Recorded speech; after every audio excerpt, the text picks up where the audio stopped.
Yeah, I guess you didn't know I was a Back to the Future fan, guys. Anyway, this is NerdFan16 on YouTube, Retro Kid on um, the RVT live streams, and I think Radio did it as well. Live stream, the comment section. Um, yeah, this is stuff I got for Christmas. I'll get to each one in a bit, and just want to get the obvious out of the way. Yeah, Back to the Future trilogy is my favorite movie of all time, as far as my childhood goes. Um, I'll get to the specifics of which DeLorean's which and what brand company and all that crap. Um, I might also do a sequel video on the Lego Back to the Future DeLorean that I got for Christmas. All of these I got for Christmas from my family, and I thank them one and all for giving me this. So with that out of the way, um, I think I'll go on a low to top order first.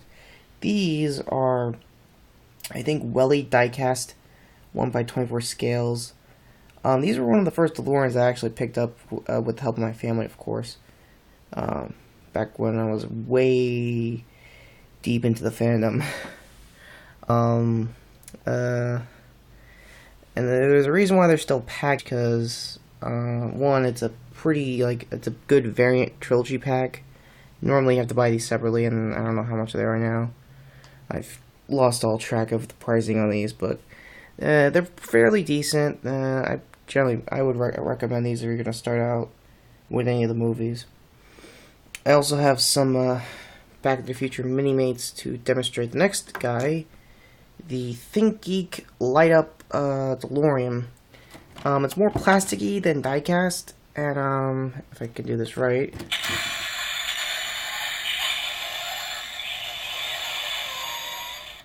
That does indeed light up, and that's like the best gimmick for with this line. And this is generally the biggest DeLorean I've had to date. Behind my Figuarts and other action figures, I have some replacement diecast trilogy packs, even the original car somewhere. To replace that was at the time to replace these. I actually have a personal story. It's gonna be quick. Long story short, back around 08 to 09, I actually had a house fire, and I lost these packs because they all got melted down or whatever. The stainless steel stayed. The cars were virtually intact. It's just the plastic was just rotted and melted. And to have these back was a pretty unique surprise for me.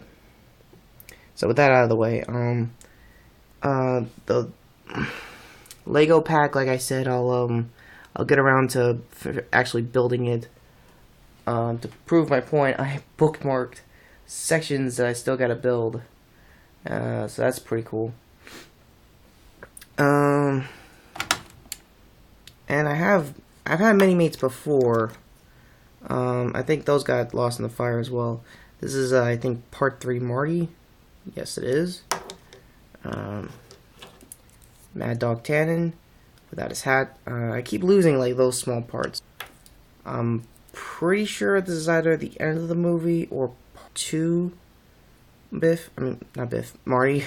I'll just use him as an example because I'm almost fairly certain that he'll fit snugly to this big scale of the DeLorean so far that I have in my collection. Sorry for the off screen. And yeah, it works kind of perfectly. I think another thing is they also lit up the interior of the car. If I could get that shot, if the light will let me.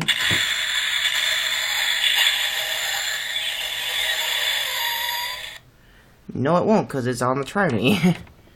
Let me get the... Oh, it's also an on-off switch. You could take off the Try-Me to actually play around with the settings, which I'll get to. This was actually spur of the moment. I generally don't make videos of this kind of stuff. I don't know the prices on all these. What I know so far is that you can find this on ThinkGeek. I don't know the exact brand name. Company that actually went out of their way to light this up. So with that also said, let's try again. Yep. speedometer, and I think the even stickered the internals, because I don't think when I had my diecast they painted it, but it was like a tampo kind of thing, like it was just splashed on. The stickers are holding well. I don't really be picky with the internals. The gold wing is more. Another thing about a lot of these collections is that the gold wings eventually will be flappy, like it won't lock into place pretty well. And since this version is like straight up and down plastic, I'm pretty sure it's gonna lock in way better. And I guess to round out the rest of the Mini-Mates line I have Part 3 Doc. And, you know, that's another thing. I am a very heavy fan of the series. Honestly, I do get everyone's concern with Part 3. I can honestly say I like all versions of the car. It's pretty much one of my boyhood dreams to drive it one day. You know, just like a ride around or be in the passenger of it. I did see them in person on a couple conventions here and there. It's probably a fun story. I'll talk another time.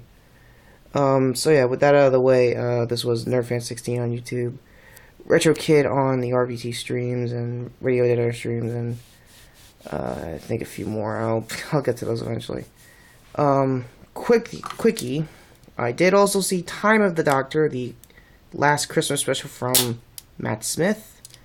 I think he had a better way out. I think it was more dramatic than David's, because it was more on an objective thing, and I don't know. The change itself when it came to the new guy, Peter Capaldi.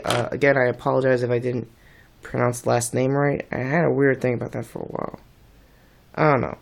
I think he's gonna do good, and I think what a lot of guys who are defending that regeneration are saying, oh, it's a trauma thing. You don't know how he really is until he gets his first episode sometime in March or fall or whenever this break is over.